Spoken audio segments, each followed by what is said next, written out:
I ended up getting pregnant at 15 and going into foster care. When I was 18, I gave him up for adoption because I thought that would be best for him.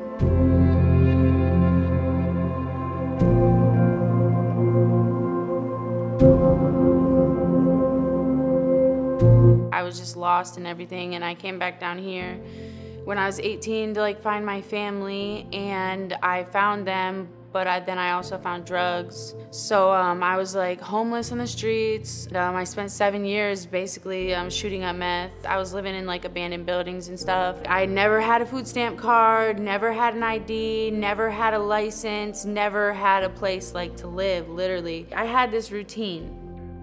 So I would start in Lansing, in the middle of Lansing, and I would be like, dig through dumpsters and find bottles and stuff.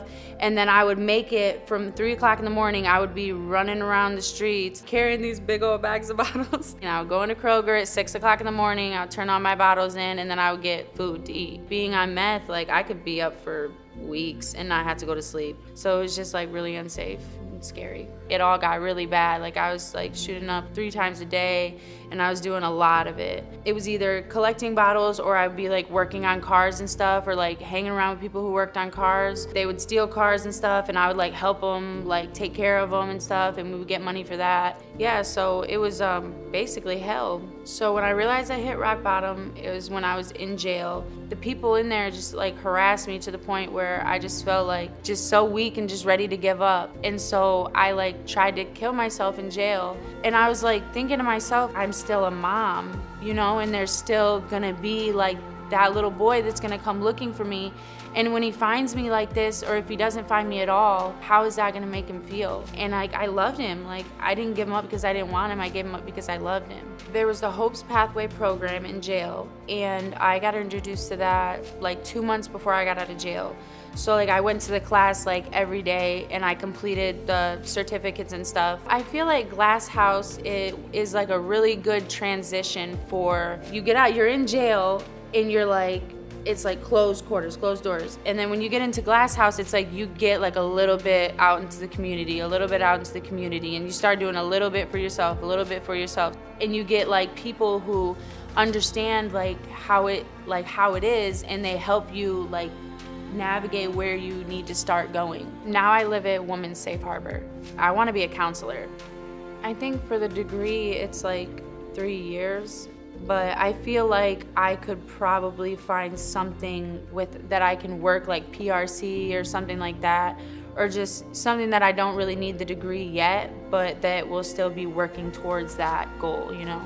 I don't think that's the end for me though, because I know that I have a lot of potential. I love Laura, like I really do. She's so awesome. Like I remember one day I was at the Glass House, and I was having a problem that day. I don't even know, I can't remember what it was.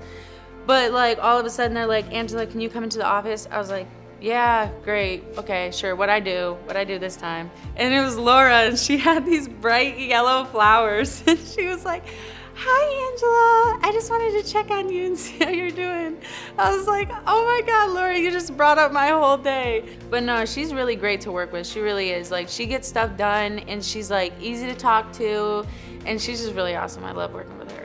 They have done a lot for me, really. Like when I got out of jail, like she literally brought me my birth certificate, social security card, my high school transcript. And then like just a couple weeks ago, we went to Secretary of State, and she literally, like, we did my driver's permit test. Never had that before, like never.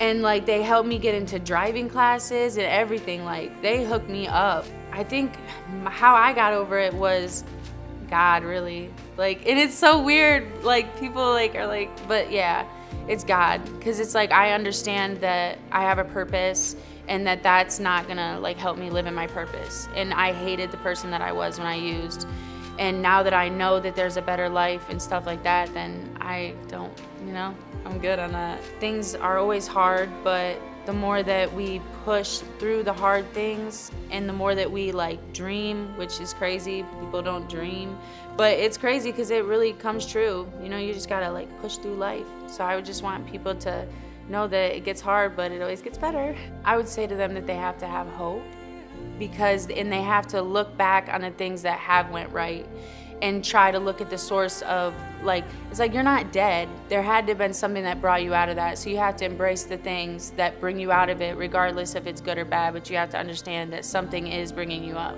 You have to be able to look at things, like even the bad is like, you know, something that you can embrace. If it wasn't for Peckham, I would not have my life this much together, and I would definitely be still trying to run up, you know?